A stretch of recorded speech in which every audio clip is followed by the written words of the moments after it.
Breaking news చూస్తున్నాం. భారత మహిళా క్రికెటర్ స్మృతి మందాన సరికొత్త రికార్డు సృష్టించింది. సూపర్ ఫామ్లో స్మృతి మందాన వన్డే క్రికెట్లో మరో రికార్డు సృష్టించింది. ఈ ఫార్మెట్లో రెండో ఫాస్టెస్ట్ సెంచరీ చేసిన క్రికెటర్గా ఆమె ఘనత సాధించింది.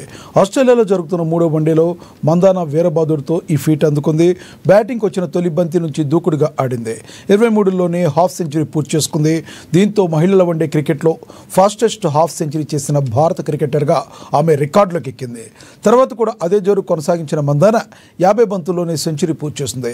దీంతో 57 బంతుల్లో శతకం బాదిన ఆస్ట్రేలియా క్రికెటర్లు బెత్ మూనీ, కరెన్ రోల్డన్ను అధిగమించింది మందాన.